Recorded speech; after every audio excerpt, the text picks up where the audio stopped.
Esta llei, efectivament, és una gran oportunitat, però no desaprofitem l'oportunitat. I jo vull ser provocador i en una primera lectura la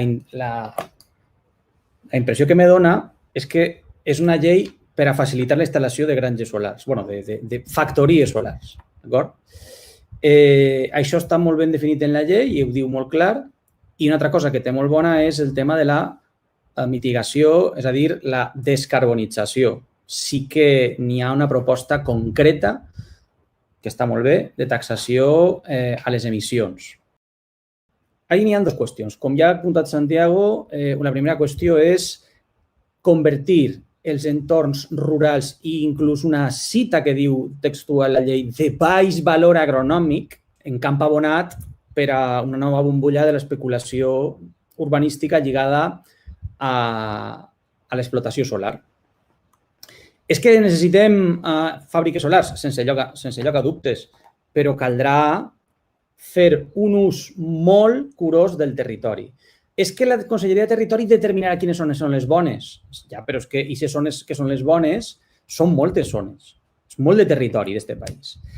I aleshores, aquest territori, com ha dit Santiago, igual que les instal·lacions eòliques, de repent te dones compte que poden afectar el teu paisatge o poden afectar el teu mode de vida o, en qualsevol cas, les comunitats sobre les quals va recaure este premi haurien de tindre molt més veu i que això quedi recollit en la llei sobre decidir si sí o si no. I una altra cosa en la que tampoc se pensa és en que haurien de tindre una limitació d'extensió, de potència, etc. Per què?